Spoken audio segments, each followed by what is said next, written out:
Anything to say? Any final words? Final words, yes. Thank you so much. And thank you guys for being here. I know it's tough to get over this part of the Fan Expo universe. For those of you who have no idea who I am, I'm Steve Blum. I'm the voice actor. I've been doing this for about 30 years.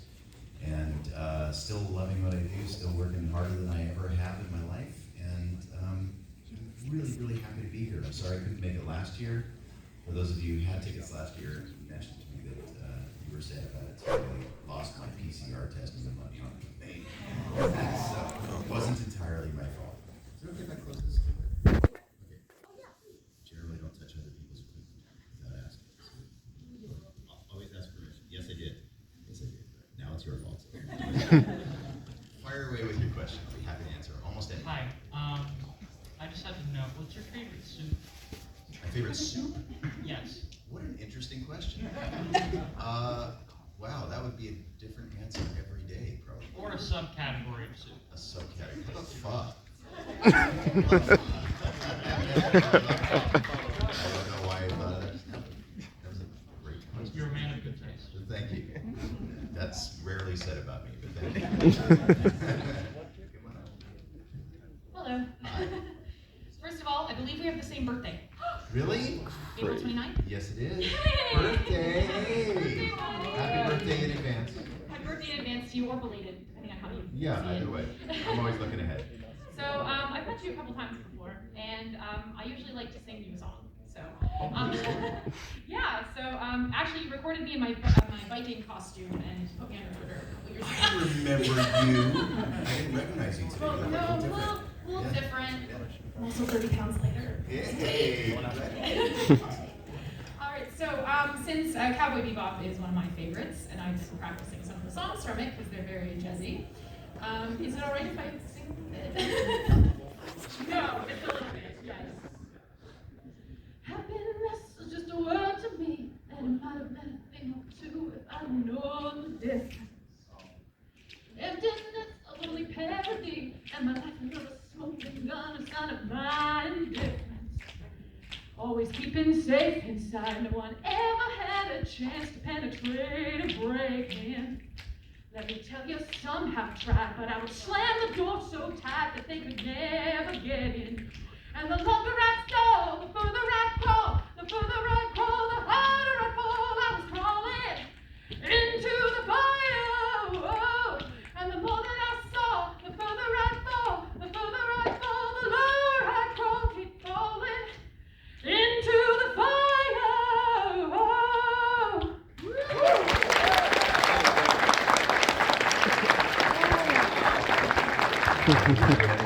My answer to the song. That was amazing. Thank you. Thank you so much. And happy birthday, buddy. Woo.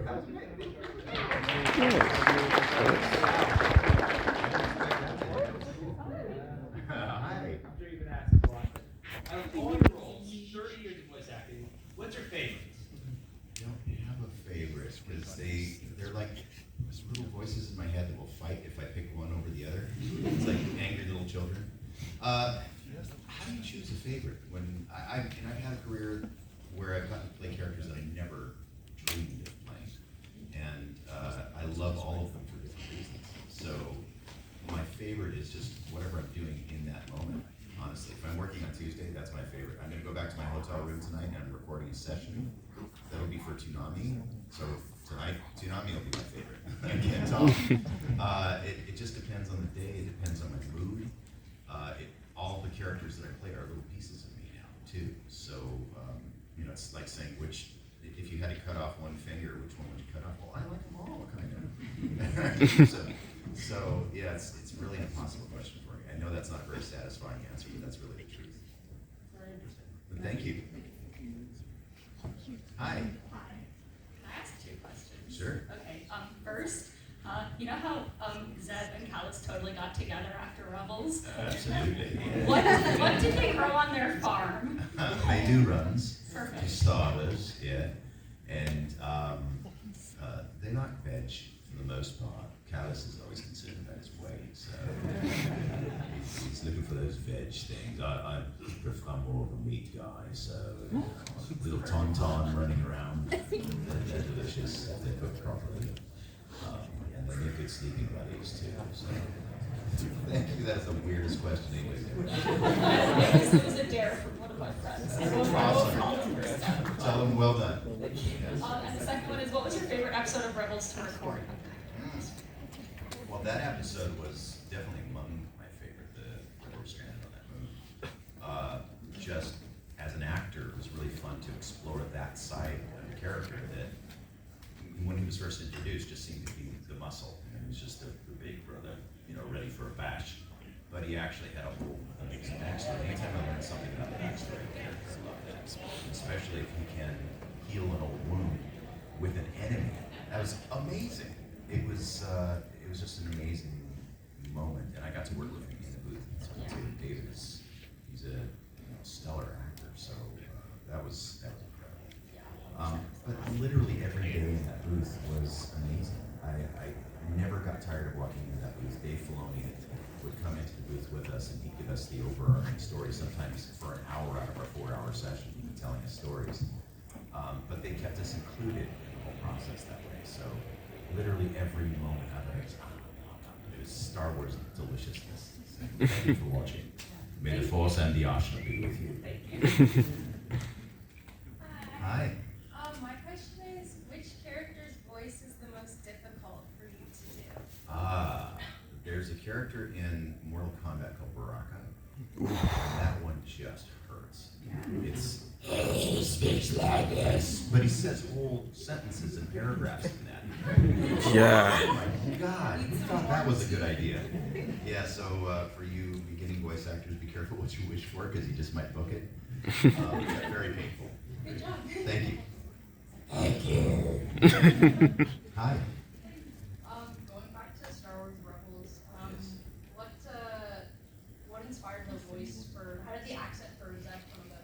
Oh, that's a great question. When I originally read for it, we just got his auditions like we normally do, and sent it off via the internet. But it had no reference to Star Wars at all. I didn't know it was a Star Wars project. So I go by character description, and I go by a picture usually. They wouldn't give me a picture for it. So the character description is basically he's a military guy, possibly an accent, and he's huge, and he walks really weird because he's an alien. So they gave me a little bit of that kind of stuff. And so the first thing that really came to mind with the full description of it was a Cockney British accent. So he started all this kind of thing, but they couldn't really understand it. Yeah. That's how I got the second and third audition, was with that audition. But when I finally got the, what they call a callback, where you actually go to the studio, went to Disney, and I was reading for the crew, and they ran me through a litany of different accents. They liked that one, but they said that they couldn't really understand it well enough. They really wanted to be able to have me speak clearly. So we tried German and Italian and Middle Eastern. We tried all these different accents. And what we ultimately settled on was something that, they just wanted something that sounded like it would fit into the Star Wars universe. And also that was intelligible, so for pretty much any audience that was listening. So what we landed on was kind of a sort of a South London with a little bit of Australian mixed in, maybe. And so Zeb is really just a bad UK accent. But it was really fun to develop that with them. I was part of that process to develop that. So thanks for asking. Thank you so much. Sure. Spike up. Make me look good, dude.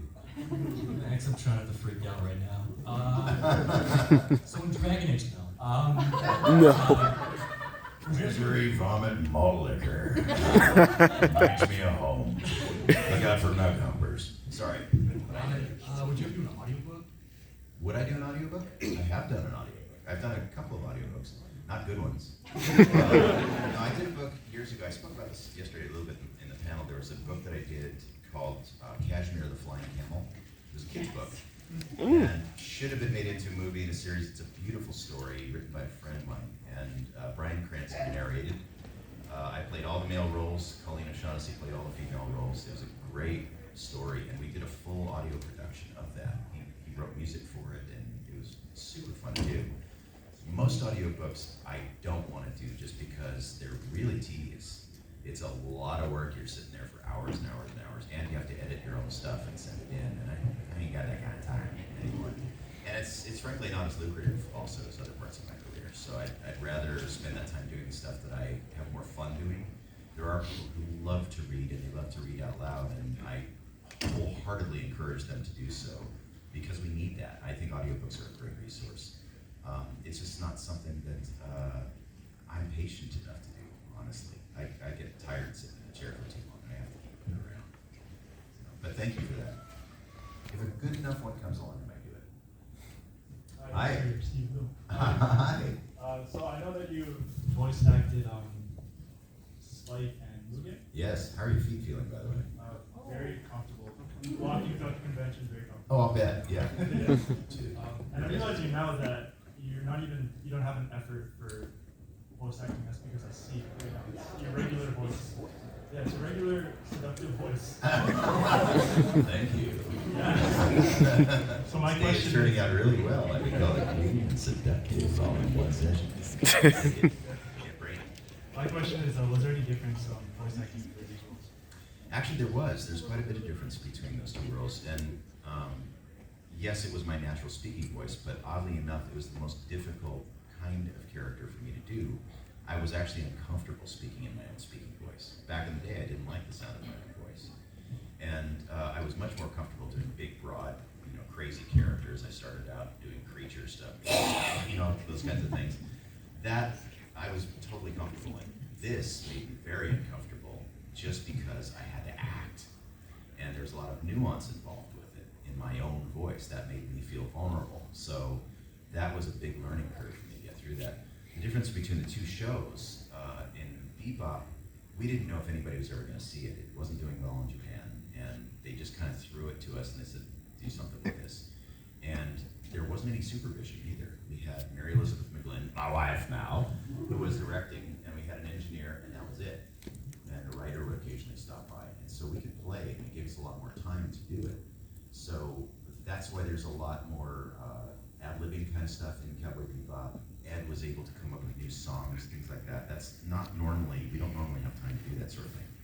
In Samurai Champloo, we had the representatives from the Japanese company with us at every session, and there would be 5, 6, sometimes up to 10 people behind the glass in a very small area, judging every single line that I did to make sure it was very consistent with the original Japanese. And I appreciate that because we wanted to make sure that the original writer's vision was realized. But it also makes it a lot more technical and a little bit less fun for us because we couldn't really play in the same way we could with Bebop. It was much more supervised, so completely different recording process, but also fun. And I do love the technicality of that, and just because I'm a fan of art, I want to make sure that the original creator's vision is faithfully recreated for an English-speaking audience. So that's always been important to me. And I was a writer for many years too. I wrote for a lot of shows. So I always kept that in the back of my mind. If they were willing to give me their input, I would take all of it and try to incorporate it somehow. So thank you for watching the shows, though. Yeah. Thank you. Really interesting question. It's great. Hi. I collect books about Star Wars, and I realized this morning your character, Zeb, is on the cover of the very first chapter book. I'm a cover in girl. Disney. Fantastic. Really? There's tons of Star Wars chapter books. But yeah, Rise of the Rebels, very first is. No kidding. I'm especially shocked. Thank you. So I guess my only question is, are you doing any autographs? I'm doing autographs at my table the whole weekend. Oh, where's Yeah. your table? Yeah, my table is in the autograph section in the other building, next to the anime section, across from photo ops. Yeah. This is my first fan expo. Welcome. Realize it's not turning back now. You're one of us. Hellfire Club. Hi. Well, thanks for coming on. Thanks for having me. Of course. I guess I wanted to ask about those pre-pandemic times we used to go into a studio recording Yeah. session. Pre-apocalypse. Yeah. Last year, Bo, here plays Jet, obviously. He told a little story that he used to write notes in the scripts, chirping Jet. Yeah. Can you confirm or deny, or is there any other fun shenanigans, even in any other sessions that you miss because you guys are no longer in the studio? Oh, I miss that so much. Bo and I never got to work together in the same room, unfortunately, because it was anime and we have to come in one at a time. time. So we became really close in the process of it because we would see each other in the hallway and we got to know each other after a while. He's my brother now. I love him. We're like that with the whole cast. But yeah, we would communicate by writing notes to each other, sometimes dirty. Crispin Freeman and I used to write disgusting notes to each other. It's hilarious. It's hilarious. Yeah, we were idiots. We're 8-year-olds in adult suits, so of course there were shenanigans all over the place, all the time. We were constantly trying to trip each other up as we were recording. One of my favorite instances of that, we were recording Transformers Prime. Aaron Norris, who played Knockout, was sitting next to us that day, and I was in the middle of the scene as Starscream, and it was one of the very, very rare instances where Starscream was actually earnest. He was trying to, reconcile all of the wrongs he had done throughout his life, and he was in the middle of this speech, and all of a sudden I saw something wagging on the side, and I couldn't figure out what it was in my peripheral vision. And Darren had taken some string cheese and ripped it in half and shoved half of each of it up in the and he's just going like this. And the string cheese is just wagging back and forth. And I just see this sort of peripheral vision. I'm trying so hard to concentrate and I'm putting my hand up. And he just gets closer and closer. And so I just see the string cheese just whipping over. And finally I just looked over and I just lost it. And none of us in the booth could hold it together. For the next 20 minutes, everybody in the booth just lost it. And we had to kind of go out and take a break and recenter ourselves before we come back to the microphone. That kind of stuff happened all the time. Kevin Michael Richardson was famous for doing that kind of stuff. He had this whole routine where he's, something is bothering him in the booth and he just go and pretend he's shooting himself in the face. But he did the sound effect for it, and his body just kind of goes limp. And Kevin's kind of a big guy, and he just, and it just continued until finally he rests in the chair. And by the time that's happening, everybody in the room just. But they would have to separate us sometimes. They would have to separate us in the booth. Fred Tatasciore and I almost knocked each other out a couple times. He plays the Hulk. I played Wolverine. We were in a fight scene during the Hulk versus movie, and they actually had to separate us because both of us punched. We looked like idiots. We're standing in front of the mic. The fists are going like this in the middle of a big battle. And Fred also sweats a lot. He had really long hair at the time. And every punch he would take, it's like this spray of Fred juice. So it was actually a little bit of a relief to get out of the splash zone for a little bit. Although I love Fred and I'll bathe in it every day of the week, but it was distracting when we were doing that kind of stuff. But yeah, that kind of stuff happens all the time. Fred and I both fainted in the booth before, screaming so hard. Yeah, oh my God. We are children. We are children that have to be harnessed. The directors become babysitters most of the time. Thank you for that. Hi. Hi, good afternoon. What's it called? So a while back, I was watching the Mobile Suit Gundam trilogy for the original series, right? Oh yeah. And the voice of Charazzo, I recognize it as you immediately. My friends were like, no, it can't be Steve. Right? Yeah, they checked. The voice of Charazzo. And it's like, oh my God, it's the guy who has never betrayed anyone in your entire life. Yeah. My only real question is, how did you feel about playing a voice, being a role of the Red Comet? Oh, dude, especially back then, I was grateful for anything that anybody would hire me for. And as most shows go, especially at that time, I didn't know what I was recording until I walked into the booth. So everything was completely out of context. It was an amazing character. Visually, it was incredible, especially at that time.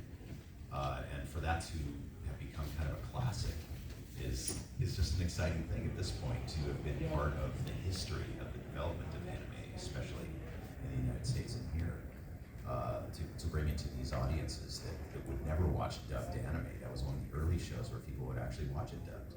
So that was exciting too, because our lives were threatened back then. The subbers versus the dubbers. It was violent sometimes. I had my life threatened. I had to change my phone number, my email address. People didn't like that we were making English-speaking versions of their art form. People were very possessive about that. Who was sending that? This is a competition, or what does that mean? Oh, no. I was at a panel at a convention. One of my very first conventions, I think it was in San Jose. And I was up on this panel with some guys from Streamline, who stuffed anime. And there are a lot of haters in the audience. There was a panel just like this, and there were people in the audience who were saying, "You're ruining anime. You're destroying the art form." And they threatened me. They threatened my family. They threatened everybody on the panel. It was crazy. I didn't do panels for 10 years because of that. Because I thought, why am I putting myself in this situation? All I'm trying to do is, have fun and make art. Yeah. But thank you for that. Thanks for watching. When you play Spike, I think even when in like more dramatic moments of Cowboy Bebop, I think he's kind of he just has this really chill sounding vibe. How do you get in the more complicated side of the character while also still sounding like it's just like another day in his face? Yeah. Well, I guess that's the essence of being cool, which I was faking the whole time. That's how Spike was. So, honestly, I go by, especially in something like that where the character is already created, it's already established visually. I have a lot of visual cues to go by. So if Spike is in this crazy fight scene and he's still speaking in this tone of voice, I have to match that on whatever's on screen. So it actually makes my job a little bit easier if I have those visual references. If I don't have that and all I have is a script, I have to rely on the director to keep me there or to get me there. A really good example of that is Amon from Legend of Korra. When I first started working on that character, the first scene I saw in the script was that he was speaking in front of this huge audience, and I imagined him to be this master villain who would always had to be projecting. And the director, Andrea Romano, who's amazing, just said, "No, bring him down. Bring him way down. Speak in not your natural speaking voice, but in Amon's natural speaking voice." He had the mask on. He didn't have to portray himself as anything other than he was. He was already amazingly powerful and knew how to use the microphone. So it's that kind of thing where you dial it back and sometimes it makes it more intense. With Amon, I found that dialing him back like that made him much scarier, much more believable, much more relatable, and unpredictable too. So we have plenty of clues to work from. The rest is acting. It's acting. That's what we do. Okay, Thank you. Really cool question. Thanks. Hi. It's my first time asking a question, just also It's all good, dude. Yeah. Well, I don't know if anybody asked you this question before, or if it's okay to ask this. Have you ever been part of a union? And if so, what is it? What is it like? I am part of a union. I'm part of what is now called SAG-AFTRA. Used to be SAG, was Screen Actors Guild. AFTRA was the American Federation of Film and Television Artists. They used to be separate things. They merged years ago. The union has been very good for me. I know that a lot of people don't like unions, but the union is really good, and especially when I get to be this age. I'm 62 now. I have benefits. I actually have had health benefits my whole career. It's been great for my family. Now I'm going to have retirement benefits. The union also protected us, and starting to protect us now from vocal stress. That was one of the things that we were able to fight for in the union. And when I was doing non-union jobs, sometimes I would be in a session for 8 hours screaming the whole time. You do permanent damage. You can destroy your whole career doing that. The union protects me from doing that by keeping the sessions limited to 4 hours. Now I only do 2-hour sessions because I'm old. But there are so many benefits to being a union member. It's a pain in the butt. I hate the meetings. It's annoying to have to fight for everything. But if you are in a good union, it can actually change your life for the better and actually help to protect your family too. Yeah, I'm kind of in a rock and hard place right now. Oh. Yeah, so I'm thinking whether I can find out more about unions. Yeah, what I would suggest to you, if you are a voice actor particularly, don't join the union until you have to. A lot of people try to jump that gun, and then technically, once you're in the union, you're not supposed to do non-union work ever again.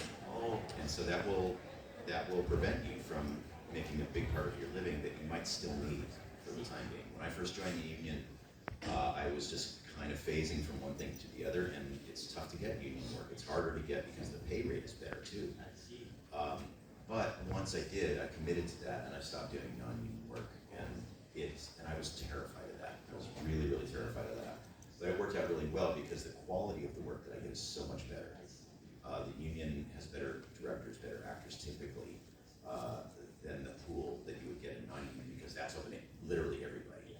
But in the beginning, you have to do non-union work, and that's a great way to cut your teeth and learn the craft and meet with other actors and support each other through that process. There are a lot of other people going through the same thing you are too.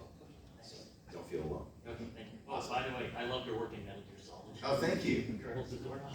Thank you. Thank you. We do have about 10 minutes or so if we don't get to your questions at the back of the line, he is available at his table later on today, okay? Okay, we'll try. Hi. At rapid speed. So I have another Star Wars question, shock of all shocks. Yes. So we all know that Star Wars weapons are awesome, and your character has a very particular weapon. So, and I know that certain Star Wars actors are notorious for making sure that they get an actual replica of their weapon. So I was wondering if you have ever requested, or if you actually own your own bow rifle. Somebody made me one out of PVC once, so I still have that. It's in pieces because I had to ship it, so I didn't take it apart. But no, the people who demand those are the on-camera people, and they get them. Us voice actors, no, those, oh, that's cute. Yeah, that's nice. Yeah, no, that's very cute that you want that. But yeah, here's a website where you can buy one. So, yeah, we're not privileged like that, but I would love to have a bow rifle. That would be amazing. So, you know, we just have to pray for live action then. Yeah, exactly. But it'll probably be played by a celebrity, and they'll get the bow rifle. So, yeah. So maybe they'll give you one. It's okay. I have so many toys anyway. I have too many things. So I'm grateful for what I have. But thank you. I did get a Stormtrooper helmet that's all bashed up, and it was actually given to me by Kathleen Kennedy from Disney. So that's pretty amazing, and the whole design team signed it. So that's my prized possession. I love that. There's nothing that I can get that's going to be cooler than that, especially because I love bashing the buckets. Thank you. Hi. So I know you best as your role as Tank Dempsey as well as Brimstone from Valorant. Thank you! So I'd like to know what it's like to work with the other three who voiced Rick Toppin, Taki, and Nikolai, as well as just Treyarch and Activision as a whole. Oh, they're great people to work with. Fred Tatasciore is one of my dearest friends. Tom Kane, I love that man so much. Nolan North. I love him. He's my brother. We give each other crap all the time. They were amazing people to work with. I didn't get to work with those guys in the booth, actually, because it's a game. We have to come in by ourselves. So the only time we were actually together in the same room was in that video that we shot after it was all over. And that's why we were crying. Tom started crying. I started crying. It was an amazing journey for 10 years working on that franchise. I would love to work on it again if they ever find a way to do that. And the people at Treyarch and Activision are just amazing. They're hilarious. They're super invested in the games that we work on. Working on Valorant as Brimstone, they gave me like a whole day of information before we even started recording on what they wanted Brimstone to be. And I was thinking, guy's like a soldier. Why do I need all this information? And they said, no, he's a lot more than that. He's going to be guiding people through things. And we want him to sound empathetic, but he's also got to sound commanding. And they had this whole list of things, all these bullet points that we had to hit. They were very, very important to them as gamers, because they wanted it to be a really immersive experience. They did the same thing with Tank. We started out with him, you know, just spluttering slapjaws, and then he actually, his personality developed as we went on, and we realized this guy actually has thoughts and feelings, and he's got a backstory and crazy stuff happening in his life. And as dysfunctional as that little family was, those guys, they needed each other. They really needed each other to carry each other through. So I love the detail that they put into that, and the thought that they put into that. So I'm just grateful to be part of it. Thank you. Thanks for playing. Thank you so much. And Dempsey's my favorite. You have good taste. Tell Rick Toffin. Hi. Hello. I just wanted to thank you for also being in the Call of Duty, like zombies. That's one of my favorite. Thank you on that. You're welcome. But my question is, how do you like having all these voices in a game or in a show? How do you keep them all separate when there's so many of them? That's all I know how to Especially do. in Naruto. I don't math, but I do that. So I'm good at compartmentalizing things, I think, and also when you've been doing this as long as I have, there's muscle memory in the throat. So when I began, I couldn't quite access that, so I'd have to kind of find the voice each time. There was a time where I was voicing Horomon from Digimon, and I think Wolverine in the same day. We have a Wolverine session in the morning, and we do Digimon in the afternoon. So you're doing this all day, bub. And I have to go to the studio. I come out with that! Back then, I didn't know how that felt in the muscles. I would actually have to kind of start here and work all the way up until I finally got to that! I'd have to kind of run the scale until I got there. Now they can play it for me and instantly it clicks in, just because that muscle memory is there. So that is the one talent I have developed over the years. It served me pretty well. But thank you so much. Thank you. We have about 5 minutes. This might be our last We question. can do it. We can do it. Thank you. We can do it. First of all, I love the shirt. Thank you. Only Toonami on Adult Swim. I've actually been a huge fan of Digimon for basically my entire life. Thank you. I was actually, that's actually what I was really into. How did you get to the voice for Digimon? I've been doing this voice since I was a little kid. And that was the first place they let me use it professionally. Literally, that's the answer. That I was there for something else. Somebody else had recorded Guillemon. They weren't really happy with it. They had an audition. I did that voice? And they said yes. I would have never known it was you unless I looked it up, honestly. I'm so glad. It's a great voice. Thank you. Thank Say you. hi to Spider-Man. Hi. Hey. So having voiced Tank Dempsey, how did you feel about the conclusion to you and the crew's story? I thought it was beautifully done, actually. I thought it was really thoughtful. They took a lot of time to figure that out. The little song at the end, all of that. It was, the writer was there with us for a lot of our recording, and he was crying at the very end. This was the completion that he really wanted, and we were so happy to be able to realize that for him. That was really just our goal, was to make it good for him, because he had worked for so many years on this. So thank you for playing. Oh, thank you. Hoorah!